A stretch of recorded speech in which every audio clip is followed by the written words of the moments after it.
મારું નામ પ્રીતિ છે. અમે લોકો સુરતથી આવેલા છે. હમણાં અહીંયા જે ઉત્તર વાહિની નર્મદા પરિક્રમા ચાલે છે એના માટે આવેલા હતા. હવે અહીંયા આવીને ખબર પડી કે રજીસ્ટ્રેશન કરવાનું છે. હવે રજીસ્ટ્રેશન કરી રહ્યા છે પણ નથી થતું. હવે અહીંયાથી એન્ટર થવા દેતા નથી. તો હવે અમારે શું કરવાનું છે? સુરતથી આવેલા છે અમે લોકો. પ્રોબ્લેમ છે અહીંયા બહુ જ બધા અહીંયા સર્વાઈ ગયેલા છે લોકો અને કંઈ જ થતું નથી. બધા ટ્રાય કરી રહ્યા છે. સિસ્ટમ એરર બતાવે છે.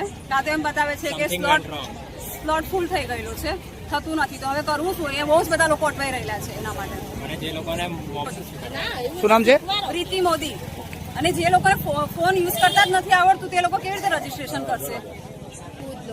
આ પહેલેથી જાણ કરવી જોઈએ અથવા તો આ બંધ જ કરવું જોઈએ અને થોડી વ્યવસ્થા સારી કરો તો આટલી બધી ભીડ નહીં થાય. બધા સારી રીતે કરી લે છે. ગયા વર્ષે પણ કે રજીસ્ટ્રેશન વાળું કંઈક હતું, કંઈ નહીં હતું લાસ્ટ યર પણ, અને ગઈકાલ સુધી પણ કંઈ નહીં હતું. આજથી જ આ ચાલુ કર્યું છે અને બધાને બહુ જ પ્રોબ્લેમ થઈ રહ્યો છે. બધા બહુ જ અટવાઈ રહ્યા છે.